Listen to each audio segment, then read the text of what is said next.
Eto, bumili ako nito. Isaw-isaw, hindi ko alam kung anong pangalan nito. Basta yung isaw ito na pagka naluto, bibilog-bilog siya. Kaya hindi ko alam yan. Kaya ito, ganyan. Uugasan natin mabuti yan. Lagyan natin ng asin. Ganun. Ayan, Tingnan mo yan.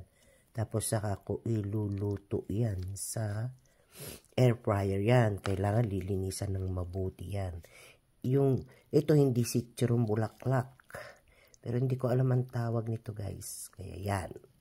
Basta ito, masarap ito pagka yung naluto, crunchy yan. O yan. Kaya, uugasan natin mabuti.